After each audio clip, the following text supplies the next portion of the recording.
friends. This is Ashwini Sadhnarjan Dwivedi, Assistant Professor, Law College, Dehradun, Uttaranchal University. Friends, we have discussed many topics of Indian Contract Act: offer, acceptance, contract, consideration, and capacity to contract.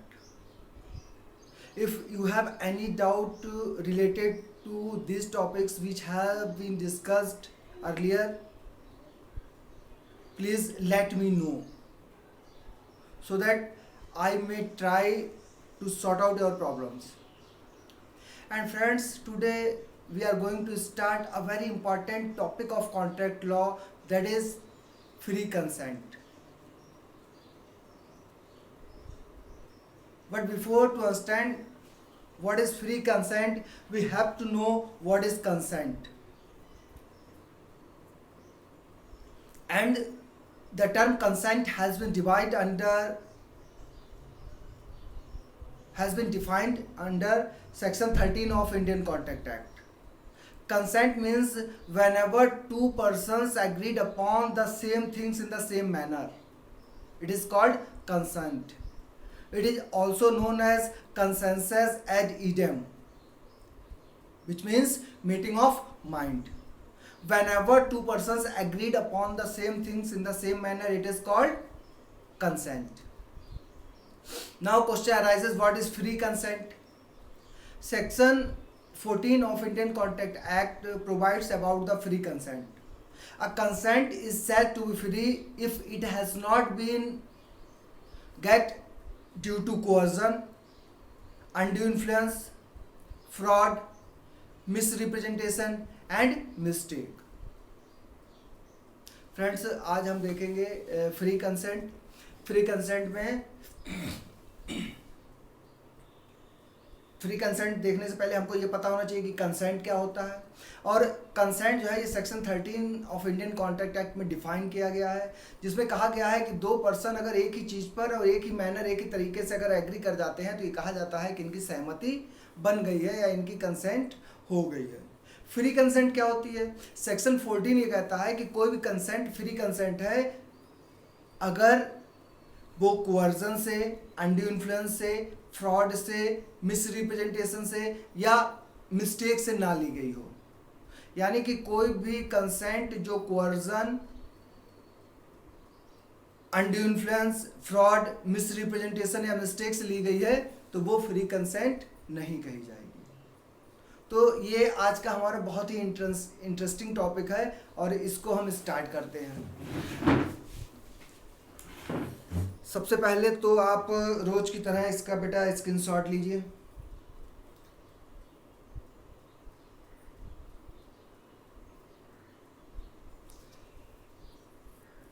देखिए, हम start करते हैं free consent. लेकिन free consent के topic में सबसे पहले हमको देखना है consent. Consent means section 13 of Indian Contract act. Section 13 of Indian Contract act provides that two or more persons are said to have consented when they agreed upon the same things in the same manner. This is referred to as identity of mind or meeting of mind या consensus ad idem. Absence of identity of mind arises when there is an error on the parts of the parties. जो absence of identity of minds है वो कब हो सकती है? वो हो सकती है first, nature of transaction. Second, persons dealt with. Third, subject matter of the agreement. यानी कि भूल हमें कैसे कैसे हो सकती है, कब कब गलती हमसे हो सकती है. एक गलती हमसे हो सकती है जब नेचर ऑफ द ट्रांजैक्शन के बारे में हम कोई गलती करते हैं या जिस पर्सन से हम डील कर रहे हैं उसके बारे में कोई गलती कर रहे हैं. फॉर एग्जाम्पल, जैसे मान लीजिए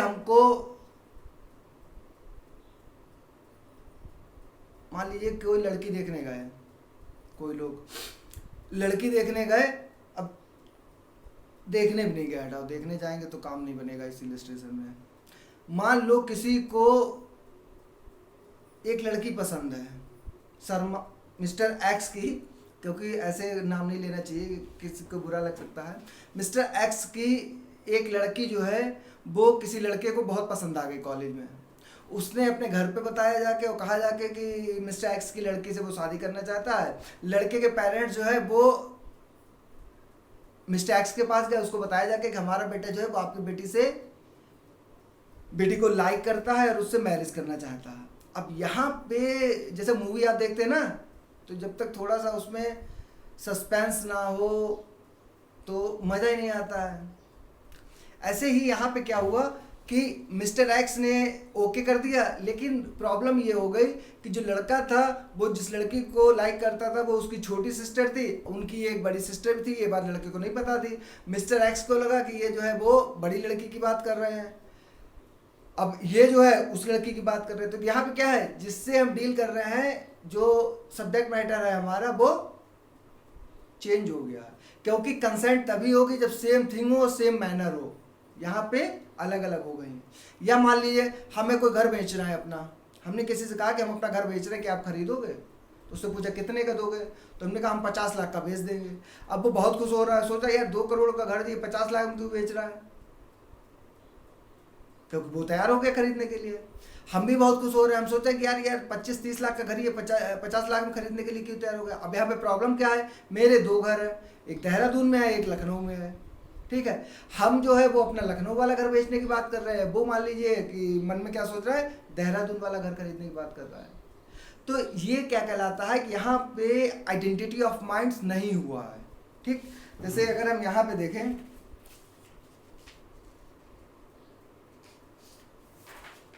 एक लीडिंग केस है इस पे, पहले तो आप वही ले लीजिए अपना स्क्रीनशॉट।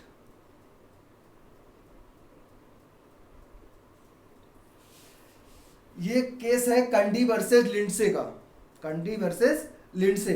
इसमें क्या हुआ था, where the persons refer to a ship and both had a different ship in mind though of same name, there is no identity of mind and hence there is no contract. इस case में भी क्या हुआ था कि दोनों party जो थी वो एक शिप की बात हुई और दोनों के मन में शिप अलग अलग था। मान लो नाम उसका एक ही उन्होंने रख दिया था, ठीक है, तो एक नाम के उसके पास 2 शिप थे। अब ए सोच रहा है कि हम ये वाला शिप खरीद रहे हैं, वो सोच रहा है हम दूसरा खरीद रहे हैं। तो कोर्ट ने कहा कि यहाँ पे आइडेंटिटी ऑफ माइंड्स नहीं हुआ है, इसलिए यहाँ पे कोई कॉन्ट्रैक्ट भी नहीं हुआ है। ये तो हो गई बात कंसेंट की। Now section 14, free consent. A consent is said to be free if it has been caused by, if it has not been caused by coercion, undue influence, fraud, misrepresentation and mistake. अब हम start करेंगे बहुत interesting और बहुत अच्छा topic, section 15, coercion. ट्रिपीडियन बोलते हैं इसको हिंदी में। अभी तक देखिए हमने देखा कि कंसेंट क्या होता है, फ्री कंसेंट क्या होता है। सेक्शन 13 बात करता है कंसेंट की, सेक्शन 14 बात करता है फ्री कंसेंट की, सेक्शन 15 बात करता है कोअर्जन की। क्योंकि इन्होंने कहा है कि अगर कोई एग्रीमेंट कोअर्जन से नहीं लिया गया है, अनड्यू इन्फ्लुएंस से नहीं लिया गया है, कंसेंट जो है एग्रीमेंट की कंसेंट अगर कोअर्जन से नहीं है इफेक्टिव, अनड्यू इन्फ्लुएंस से नहीं है, फ्रॉड से नहीं है, मिसरिप्रेजेंटेशन से नहीं है, मिस्टेक से नहीं है, तो वो वैलिड है, फ्री कंसेंट है। अब हमें ये पता करना होगा कोअर्जन क्या है। तो कोअर्जन को समझने से पहले हम कुछ जनरल बातें कर लेते हैं। जैसे कि आपने देखा मेरा तरीका यही है कि हम पहले जनरल कुछ बातें करते हैं डेली रूटीन के, और भाई हमारा बाद में लॉ निकलता है। आपने कई मूवी देखी होंगी जिसमें आपको कई बार दिखाया जाता है कि जैसे एक मूवी आई थी गोविंदा की, दूल्हे राजा। तो उसमें वो क्या करता है, रबीना को पकड़ लेता है और उसके फादर को बुलाता है, कादर खान को, कि पैसे दो आके या इन कागज़ों पे साइन करवा के, जो तो तुम्हारी प्रॉपर्टी के कागज़ है मेरे नाम ट्रांसफ़र कर दो, अदरवाइज़ हम क्या करेंगे, तुम्हारी बेटी को मार देंगे। और कई मूवी में आपने देखा होगा। देखिए जब आपने ये देखा होगा तो क्या क्या चीज़ें हो सकती हैं। जैसे ए जो है, ए धमकी दे रहा है किसी को, मान लीजिए बी को धमकी दे रहा है कि हम तुम्हें गोली मार देंगे या तुम साइन कर दो प्रॉपर्टी पे। एक प्रॉपर्टी है जिससे साइन कर दो। एक तो ये क्या कह सकता है, बी को गोली मार देगा, या ये कह रहा है बी का सन है, कह रहा है इस प्रॉपर्टी पे साइन करो नहीं तो हम तुम्हारे बेटे को गोली मार देंगे। ठीक। या पुरानी मूवी में आपने देखा होगा, ये कह सकता है कि इस प्रॉपर्टी को मेरे नाम कर दो, या ये जो तुम्हारा खेत है इस पे जो फसल है इसमें हम सब में आग लगा देंगे। ठीक, ये सब कर सकता है। या आपने कभी कभी देखा होगा मूवीज में क्या होता है कि जब कोई गुंडा भागता है अपने आप को बचाने के लिए, पीछे पुलिस भाग रही है, तो वो क्या करता है कि सोसाइटी में से किसी भी पर्सन के ऊपर पिस्टल रख देता है और उससे कहता है कि तुम ऐसा काम करो नहीं तो हम क्या करेंगे, धमकी देता है उसको, हम इसको मार देंगे।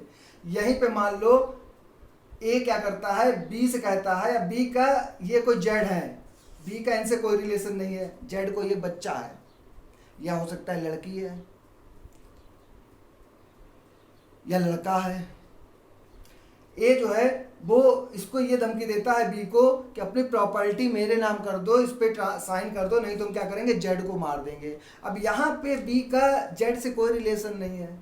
ठीक है, तो ये सब चीज़ें आपने देखी हैं। कोअर्जन एक्चुअली में होता क्या है, यही कोअर्जन है। देखिए, अगर कोई पर्सन किसी को मारता है, कोई एक्ट करता है, या कोई एक्ट करने की धमकी देता है, ठीक, या किसी प्रॉपर्टी को डिटेन करता है, या किसी प्रॉपर्टी को डिटेन करने की धमकी देता था, वो ये भी कह सकता है कि इस प्रॉपर्टी को हम अपने कब्जे में रखेंगे, ठीक है, इससे कब्जा नहीं छोड़ेंगे जब तक तुम इस पर साइन नहीं कर दोगे। तो क्या क्या चीज़ें होती हैं, या तो ये कोई एक्ट करता है या एक्ट करने की धमकी देता है, एक चीज़, या ये किसी प्रॉपर्टी को डिटेन करता है या डिटेन करने की धमकी देता है। मेन चीज़ बस ये है कि ये जो भी एक्ट है, ये एक्ट जो है वो आईपीसी में मना किए गए हों, कि आईपीसी मना करता हो, आईपीसी ने इन सबको एज एन ऑफेंस डिक्लेयर किया हो। ठीक, अब ये सब चीज़ें क्या कहलाएंगी, कोअर्जन कहलाएंगी। अच्छा, ये बंदा ये सब काम कर रहा है तो किस लिए कर रहा है, कि जिससे बी को कोई नुकसान हो और ये बी के साथ कोई एक एग्रीमेंट कर ले। इतनी बात आपको समझ में आई? सॉरी भाई।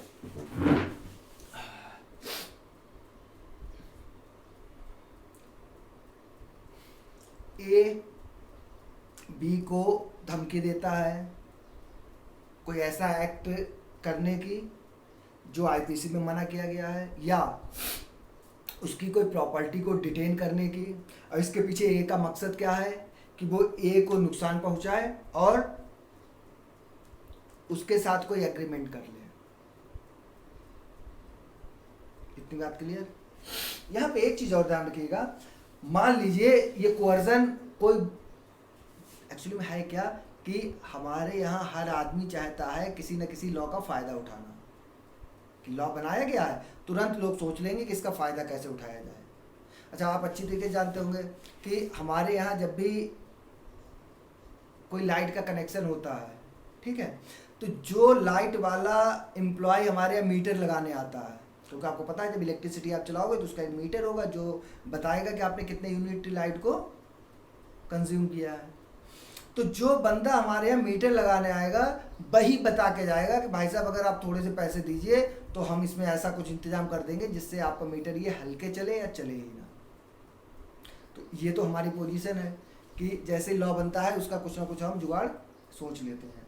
अब मान लीजिए एक आदमी को ये पता है कि अगर हम ये कोई भी काम करेंगे, जैसे ए बी को धमकी देता है कि अपनी ये प्रॉपर्टी मेरे नाम कर दो नहीं तो हम तुम्हें जान से मार देंगे, लेकिन उस पर कोअर्जन लग जाएगा क्योंकि आईपीसी में मना किया गया है किसी को जान के मारने की धमकी देना। अब ये सोचता है कि चलो ऐसी जगह पे करते हैं जहाँ पे आईपीसी ही लागू ना हो, क्योंकि आईपीसी पूरी दुनिया में तो लागू है नहीं। आईपीसी कहाँ लागू है, इंडिया में लागू है। तो ए क्या करता है, बी का इंतजार करता है कभी ये लंदन जाए, और बी जैसे ही इंग्लैंड गया, अब वहां पे इसने ये धमकी दी और कहा कि अपनी ये जो प्रॉपर्टी तुम्हारी जो इंडिया में है ये मेरे नाम करो नहीं तो हम तुम्हें क्या करेंगे, जान से मार देंगे। अब यहाँ पे मजे की बात ये है कि यहाँ पे आईपीसी तो एप्लीकेबल ही नहीं है। इसीलिए अच्छा, लॉ बनाने वाले इतने बेवकूफ़ थोड़ी ना है, वो भी बहुत दिमाग से बनाते हैं कि तुम कहाँ कहाँ पे उसका मिसयूज़ कर सकते हो। यहीं पे उन्होंने जब कोअर्जन का लॉ बना तो एक चीज़ उन्होंने और बता दी। क्या बताई? इन्होंने कहा कि it is immaterial whether the Indian penal code is applicable और not at that place where the contract has been made due to coercion. Law में इन्होंने कह दिया कि इससे कोई फर्क ही नहीं पड़ता है कि जहां पे आप कोअर्जन कर रहे हैं या कोअर्जन से कोई एग्रीमेंट कर रहे हैं वहां पे इंडियन पीनल कोड एप्लीकेबल है या नहीं है। चलो, ये सब तो चीजें आपने बहुत देख ली, कई एग्जाम्पल देख लिए। कुछ मूवीज में आपने बहुत मजेदार देखा होगा कि जब हीरोइन को लगता है कि अब हीरो मर जाएगा या उसके फादर या उसके घर वाले हीरो को मार देंगे, या जैसे मूवी आई थी वो की किरण वाली, नाम तो ध्यान नहीं है हमें, शाहरुख की थी कोई, वो की किरण करता रहता है पूरी मूवी में। हाँ, सही कह रहे हो आप, डर बता दिया आपने, सही किया। तो अब होता क्या है, कुछ मूवी में आपने देखा होगा कि जैसे एक फूल दो माली मूवी थी एक। अब दिक्कत क्या होती है, दिक्कत ही दिक्कत है सब।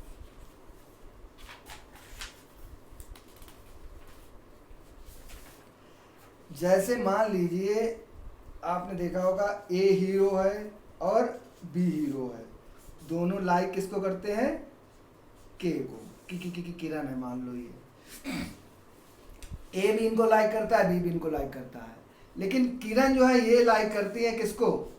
बी को, ये ए को लाइक नहीं करती है। अब एक टाइम ऐसा आया कि ए जो है वो बी को जान से मार रहा है, ठीक है, या इनके दिमाग में आया किरण के कि चलो अच्छा है ए से कोई प्रॉपर्टी वसूली जाए, ठीक है। तो ये क्या करती है, ये ए से कहती है कि ऐसा करो, ये अपनी पूरी प्रॉपर्टी जो है ये बी के नाम कर दो। किसके नाम कर दो? बी के नाम कर दो, नहीं तो हम क्या करेंगे, खुद को गोली मार लेंगे। किसी और की धमकी नहीं दे रही है, क्या कर रही है कि ये प्रॉपर्टी चाहे बी के नाम करवा ले चाहे अपने नाम करवा ले, ये इतनी चालू है, अपने नाम नहीं करवा रही है। किसके नाम करवा रही है? बी के नाम करवा रही है। अब बी के नाम करवा रही है और कह रही है कि अगर तुमने ये प्रॉपर्टी बी के नाम नहीं की तो हम क्या करेंगे, अपने गोली मार लेंगे। मतलब सुसाइड की धमकी दे रही है। तो बाकी तो सब कोअर्जन है ही, कोई बंदा अगर सुसाइड की भी धमकी दे, अच्छा है क्यों? आपसे ये क्या है, ये हमने जैसे कहा है ना, law is nothing but only common sense. जैसे एक बच्चे का मेरे पास कमेंट में आया रिप्लाई, और एक क्वेश्चन पूछा था हमने ऐसे, तो उसका आंसर जब उसने दिया तो वो तो दे दिया और सही भी हो गया। बाद में हमसे कहती है कि सर ये जो हमने रिप्लाई दिया है ना, ये हमने अपने केवल कॉमन सेंस से दे दिया है, एग्जैक्ट हमको नहीं पता है कि ये लॉ है क्या। तो जो ये कॉमन सेंस आपका है ना, ये बहुत काम करता है। अब दिक्कत ये है कि आज की जनरेशन में कॉमन सेंस कम है, तो जिनमें है उनका काम कर रहा है, जिनमें कॉमन सेंस ही नहीं है, सेंस ही नहीं है, कॉमन की तो बात ही हटा दो, छोड़ो उसको। हम लोग अपने बात टॉपिक पे करते हैं, क्योंकि प्रवचन में तो फिर लेक्चर निकल जाएगा, काम बनेगा नहीं कुछ। देखिए ये बहुत टेक्निकल चीज़ें हैं, मज़े से सुनते रहिए। मूवी आप ध्यान कर लीजिए किस मूवी में ऐसा हुआ है। तो ये भी हो सकता है कि ये अपने नाम प्रॉपर्टी कराए, और ये भी हो सकता है कि ये बी के नाम प्रॉपर्टी कराए, ठीक।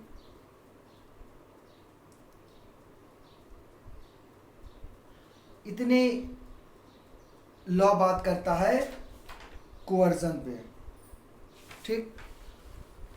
अब हमें नहीं लगता इसमें ऐसी कोई भी चीज़ है जो आपको नहीं पता है, क्योंकि मूवी तो आजकल आप लोग देखते ही होंगे, और ये सब मूवी आपने देखी होंगी जितने हमने बताई हैं। अब हम आपको सेक्शन 15 बताते हैं कि सेक्शन 15 जो है वो कोअर्जन को डिफाइन कैसे करता है। देखिए, कोअर्जन इज द कमिटिंग, देखते भी रहो आप लोग भाई। कोअर्जन इज द कमिटिंग और threatening to commit any act forbidden by Indian penal Code. पहली बात हो गई कि कोअर्जन इज द कमिटिंग और threatening to commit any act forbidden by Indian penal Code और द अनलॉफुल डिटेनिंग, क्योंकि देखिए डिटेनिंग अगर लॉफुल है वो नहीं इसमें आएगी, अनलॉफुल डिटेन करेंगे, किसी दूसरे को धमकी देंगे हम तुम्हारी प्रॉपर्टी पे कब्जा करेंगे, ये तो अनलॉफुल डिटेनिंग हो जाएगा। और द अनलॉफुल डिटेनिंग और threatening to detain any property, किस लिए? To the prejudice of any person whatever, कोई भी पर्सन हो उसके प्रेजुडिस के लिए, प्रेजुडिस मतलब होता है नुकसान के लिए, विद द इंटेंशन, इंटेंशन क्या है? Of causing any person to enter into an agreement. पीछे हमने जितना पढ़ा एज इट इज ये कह रहे हैं कि किसी कोर्जन क्या होता है? किसी भी पर्सन को कोई ऐसा एक्ट करना या कोई ऐसे एक्ट करने की धमकी देना जो इंडियन पीनल कोड में मना किया गया हो, अनलॉफुल डिटेन करना प्रॉपर्टी को या उस प्रॉपर्टी को अनलॉफुल डिटेन करने की धमकी देना, नुकसान हो जाए दूसरे का, उसके पीछे इंटेंशन क्या हो कि उसके साथ कोई एग्रीमेंट हो जाए। और अगर ऐसा एग्रीमेंट किया जाएगा तो वो क्या कहा जाएगा कि वो कोअर्जन से हुआ है, कंसेंट फ्री नहीं है, consent has been got by coercion. हमने आपको बताया था इस सेक्शन 15 में ही इन्होंने एक्सप्लेनेशन दिया है। एक्सप्लेनेशन में इन्होंने क्या दिया है? It is immaterial whether the Indian penal code is applicable और not at that place where the coercion has been made. जैसे हमने इंग्लैंड वाला आपको दिया था ना, देखिए ये लिखा हुआ है, it is immaterial whether the Indian penal code is or is not in force at that place where the coercion is employed. जहां कोअर्जन किया गया है वहां इंडियन पीनल कोड एप्लीकेबल है या एप्लीकेबल नहीं है, इससे कोई फर्क नहीं पड़ता है।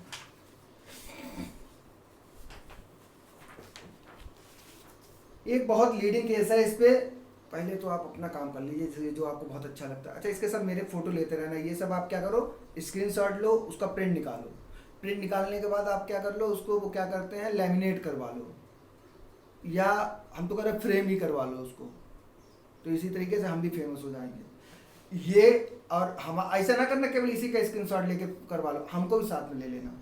अब जैसे ऐसे करके इसको क्या किया आपने, फ्रेम करवा लो, फ्रेम करवाने के बाद अपने रूम में चारों तरफ केवल यही लगा दो, जिससे ये होगा आपको पढ़ने नहीं पड़ेगा, जब आँख खुली जिधर देखा आपको सब तैयार हो जाएगा। तो जैसे चाहो कर लो, ये आपके तरीके हैं अपने। तो पहले तो स्क्रीनशॉट ले लिया होगा आपने, नहीं तो फिर ले लीजिए। ये केस है चिक्कम अमीराजू वर्सेस चिक्कम शेषम्मा, बहुत लीडिंग केस है। क्या इसमें कहा गया था? Coercion can be caused by a threat to commit suicide. हमने पहले बता दिया आपको कि अगर कोई पर्सन सुसाइड करने की धमकी देता है, ठीक है, तो ये भी कोअर्जन है। केस क्या था? चिक्कम अमीराजू वर्सेस चिक्कम शेषम्मा। अब बेटा हम देखेंगे what is the difference between coercion and duress. एक कोअर्जन है, एक ड्यूरेस है। ड्यूरेस कोअर्जन ही होता है, लेकिन इंग्लिश लॉ में उसको ड्यूरेस नाम से जानते हैं। ड्यूरेस से हम कंपेयर इसलिए कर रहे हैं क्योंकि इंडियन कॉन्ट्रैक्ट एक्ट इंग्लैंड से ही अडॉप्ट किया गया था, क्योंकि उस समय इंग्लिश लोग थे, उनका शासन था। तो हम देखेंगे what is the difference between coercion and duress. बेटा ये इतना इंपॉर्टेंट डिफरेंस है कि जल्दी समझ में नहीं आता है, लेकिन अगर इससे पहले जो हमने आपको मूवी वाली चीज़ें बताई थी उन पे अगर आप ध्यान दिए होंगे तो पूरा कोअर्जन आपका उसी से क्लियर हो जाएगा और ये डिफरेंस भी आपके क्लियर हो जाएंगे। हमने शॉर्ट में लिखे हैं, आप समझने की कोशिश कीजिए। इंडिया में कोअर्जन है और ड्यूरेस कहाँ है? इंग्लैंड में। पहला पॉइंट क्या करता है, जैसे हमने लिखा लाइफ एंड प्रॉपर्टी, इधर हमने क्या लिखा है? Only life. मतलब कोअर्जन जो है वो लाइफ की धमकी के लिए भी हो सकता है और प्रॉपर्टी की धमकी के लिए भी हो सकता है, क्योंकि सेक्शन 15 बात करता है act and detain unlawful detain of property. लेकिन ड्यूरेस केवल लाइफ के लिए होता है। अगर कोई प्रॉपर्टी की धमकी देगा तो ड्यूरेस नहीं होगा, वो कंसेंट फ्री ही मानी जाएगी। यानी कि कोअर्जन में लाइफ और प्रॉपर्टी दोनों की धमकी इंक्लूड है, जबकि ड्यूरेस में केवल लाइफ की। दूसरा बहुत इंटरेस्टिंग है, ये कह रहे हैं बाय द पार्टी और एनी पर्सन और एंड टू द पार्टी और एनी पर्सन। यहां पे क्या लिखा है, only by the party and only to the party. अब ये देखिए जरा आप, देखिए जैसे हमने आपको बताया ए है बी है, ठीक। ए धमकी दे रहा है बी को कि तुम अपनी प्रॉपर्टी मेरे नाम कर दो, नहीं तो जेड, पीछे हमने इलस्ट्रेशन लिया था उसमें एक जेड लिया था, और जेड का बी से कोई रिलेशन नहीं है, तो ये कह रहा है कि तुम अपनी प्रॉपर्टी जो है वो हमारे नाम कर दो, नहीं तो हम जेड को क्या करेंगे, मार देंगे। तो कोअर्जन में ये क्या है, सही है, लेकिन ड्यूरेस में ये सही नहीं है। क्यों?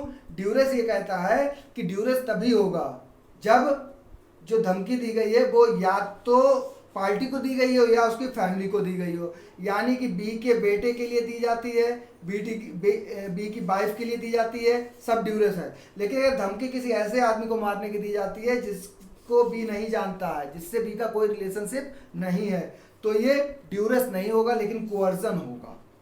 अच्छा, ये क्यों ऐसा किया गया है? जब इंग्लैंड से लॉ लाए हैं तो एज इट इज पूरा क्या होना चाहिए, यही कर देते। अच्छा, ये भी नहीं इंडिया वाले देख रहे हो, इंग्लैंड वालों को ही बनाना है, तो क्यों मेहनत की? उन्होंने सोचा कि ड्यूरेस अलग कर दो, कोअर्जन अलग कर दो। Because law is the need of society. Law किसके लिए बनाया जाता है? सोसाइटी के लिए बनाया जाता है, और सोसाइटी की जो भी एक ओपिनियन होती है उसी के अकॉर्डिंग लॉ बनता है। इंडिया में कल्चर ये है कि हम कहते हैं वसुधैव कुटुंबकम, कि पूरी दुनिया जो है वो हमारा क्या है, घर है।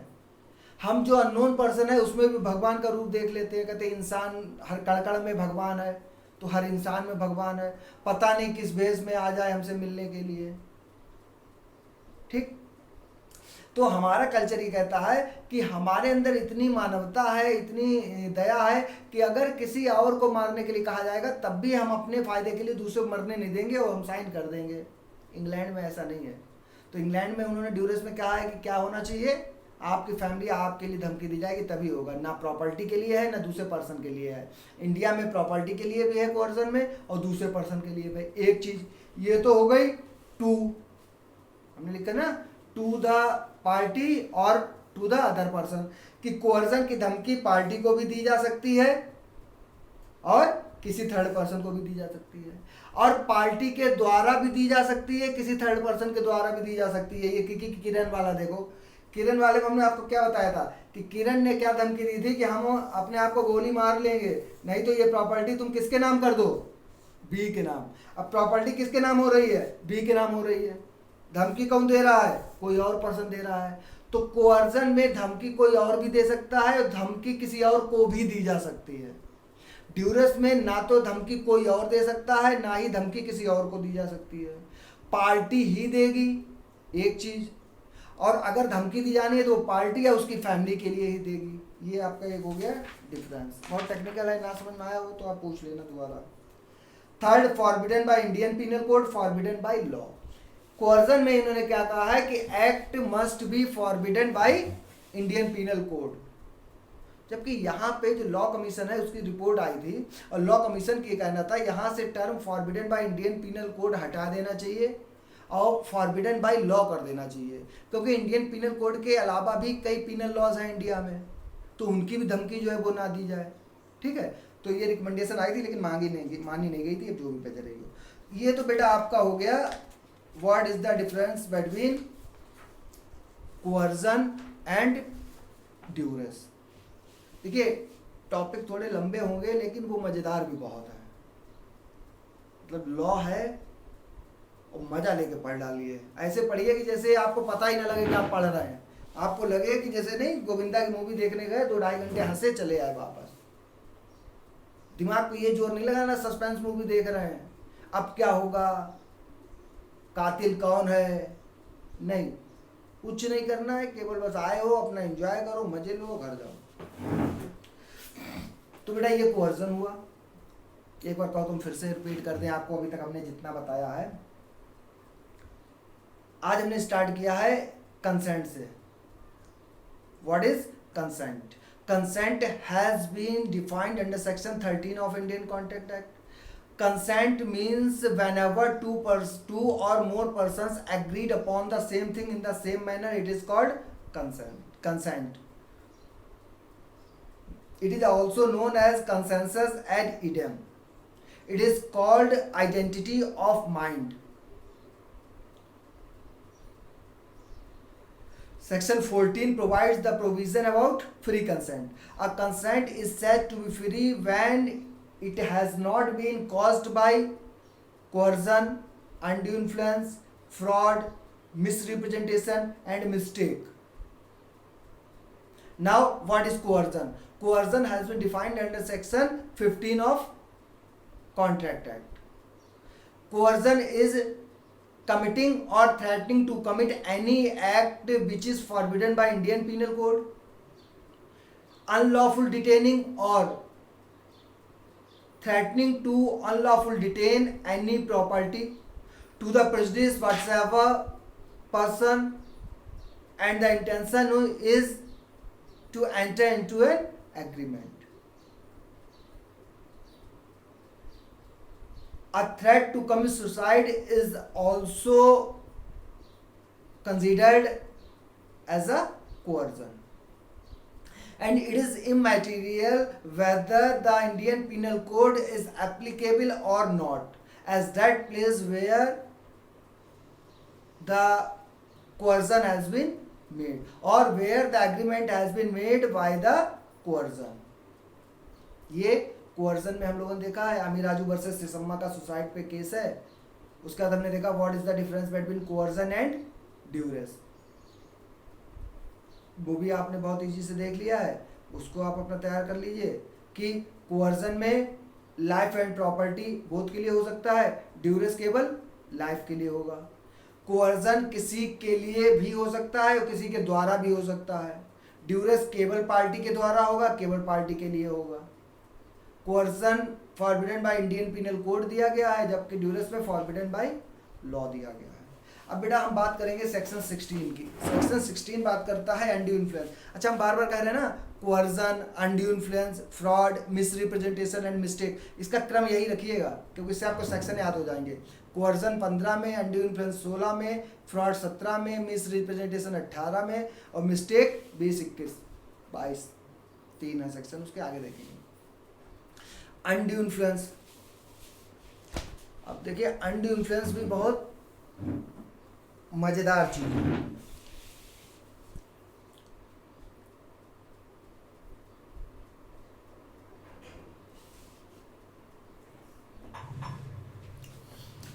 कोअर्जन तो हमने देख लिया,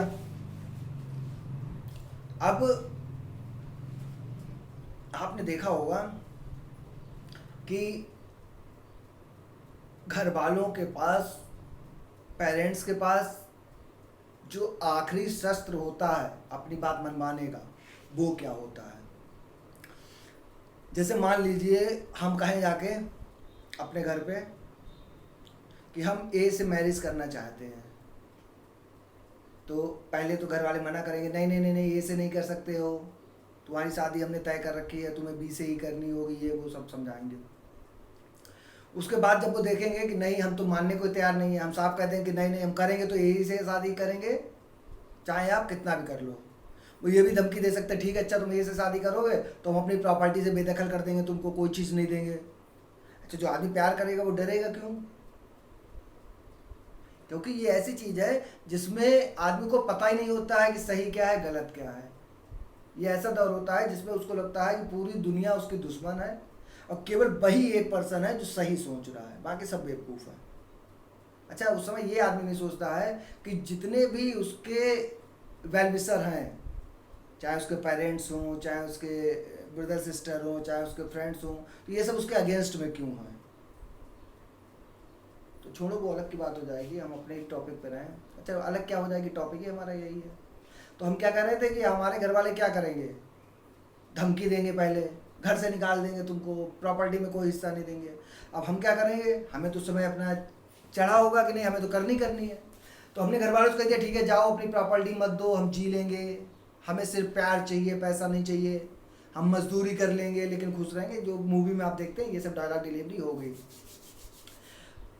अब जब घर वालों को लगेगा कि यार ये लड़का तो किसी कीमत पे मानने को तैयार नहीं है, ये जो है ए से शादी करके ही रहेगा, अब वो अपना जो ब्रह्मास्त्र है वो चलाएंगे। और उसमें क्या होगा, ज़्यादा रोल रहेगा मम्मी का, क्योंकि पापा तो चला नहीं पाएंगे उस ब्रह्मास्त्र को सही से। मम्मी क्या करेंगी, अब वो रो के दिखाएंगी, और रो के दिखाने के बाद कहेंगे कि बस इसी दिन के लिए हमने तुम्हें पाल पोस के इतना बड़ा किया था, क्या तुम जो है वो हमारी बात भी ना मानो, ठीक है जाओ कर लो अपने मन की।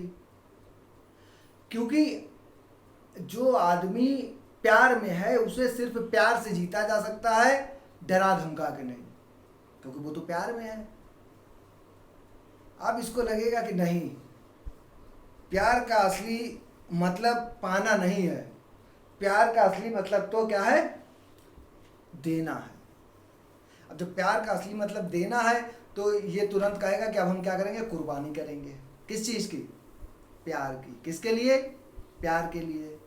क्योंकि इसकी माँ इससे ये भी कहेगी कि हमने बेटा तुम्हारे साथ इतना किया, और आज एक लड़की जिसको तुम 2 महीने जानते हो उसके लिए अपनी माँ को छोड़ के चले जाओगे।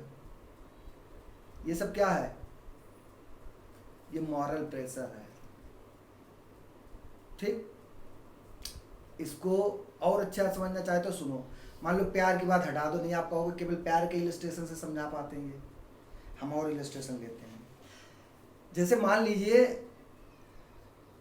हमारी शादी हो गई है, अच्छा मान न लीजिए, ये सही बात है, शादी हो गई है, हमारी वाइफ है। अब हमारे पिताजी ने क्या किया, वो मेरे पास आए और बोले कि भाई ऐसा करो, तुम तो काम में लगे रहते हो, कॉलेज चले गए वहाँ पढ़ा लिया, और अपना कभी अब तो ये ऑनलाइन भी स्टार्ट कर दिया है, तो तुम्हारे पास तो टाइम रहते नहीं है, पूरे दिन कॉलेज में रहते हो, उसके बाद आके ये सब अपना करते रहते हो, तो तुम तो अपना कुछ देखते नहीं हो, और तुम्हारी पूरी प्रॉपर्टी की देखभाल कौन करता है, हम ही करते हैं। तो तुम एक काम करो कि ऐसा ये अपनी पूरी प्रॉपर्टी जो वो मेरे ही नाम कर दो, जिससे हमें तुमसे साइन कराने आने पड़ता है, ये दिक्कत, और मेरे बाद ये सब है तो तुम्हारा ही, तो ये सब क्या कर दो तुम मेरे नाम कर दो। अब हम क्या करते हैं, हम कहते ठीक है कर देंगे। अब वो कहते कि ऐसा करो, फिर जब कर ही रहे हो तो जो तुम्हारी वाइफ है उसकी भी प्रॉपर्टी पूरी तुम मेरे ही नाम कर दो, जिसकी सब प्रॉपर्टी जब मेरे ही नाम आ जाएगी तो हम उसको अच्छे से डील कर लेंगे, और बाद में सब तुम्हारा ही है, जो तुम्हारा है वो सब तुम्हारी वाइफ का है, तो ये अलग अलग सब फैलाने से क्या फ़ायदा। तब हमने उनको समझाया, हमने देखो पापा ऐसा है, हमारी बात है अलग, हमारी प्रॉपर्टी आप ले लो भाई, हमारी प्रॉपर्टी को जैसे चाहे वो यूज़ करो, लेकिन भाई उसको कहेंगे तो आप तो जानते हो एक तो वो बहुत डोमिनेटिंग नेचर की है,